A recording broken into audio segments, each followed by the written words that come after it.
Guys తెల్లవారింటికైతే egg rice prepare చేద్దామని చెప్పి నేను రెడీ అయిపోయాను. ఎందుకంటే మా మేనకోడలు స్కూల్కి వెళ్తుంది అనమాట. మా అక్క నైట్ డ్యూటీ అవ్వడంతో ఎర్లీ మార్నింగ్ లేకపోవడంతో నాకు తప్పలేదనమాట. నేను ఎగ్ రైస్ చేయడం అనేది నాకైతే చాలా ఇష్టం. ఎందుకంటే నేను ఎగ్ రైస్ చాలా బాగా ప్రిపేర్ చేస్తాను.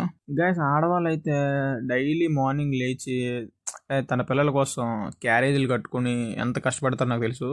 మా జాఫ్ని షూ కోసం ఎతికేస్తుంది అనమాట. నేనైతే ఫైనల్లీ ఎగ్ రైస్ అయితే ప్రిపేర్ చేశాను అనమాట. ఈ ఎగ్ రైస్ ప్రిపేర్ చేసే టైంలో మా జాఫ్రీన్ అయితే రెడీ అయిపోయి బాక్స్ కోసం ఫుల్గా ఎతికేస్తుంది, కానీ అది కనిపించట్లేదు. ఫైనల్లీ ఎగ్ రైస్ ప్రిపేర్ చేసేసిన తర్వాత నేను బాక్స్లో కట్టేశాను. ఇక జాఫ్రిన్ స్కూల్ బస్ అయితే వచ్చేసింది గాయస్. రాగానే జాఫ్రిన్ స్కూల్కి బస్ ఎక్కేసింది. ఎక్కేసిన తర్వాత ఆ బస్ క్లీనర్ అయితే నన్ను దసరా మామూలు అడుగుతున్నారు అనమాట, చాలా రోజులు నుంచి ఇవ్వలేదని చెప్పి. నేనైతే రేపు ఇస్తానని చెప్పేసి తప్పించేసుకొని వచ్చేసా.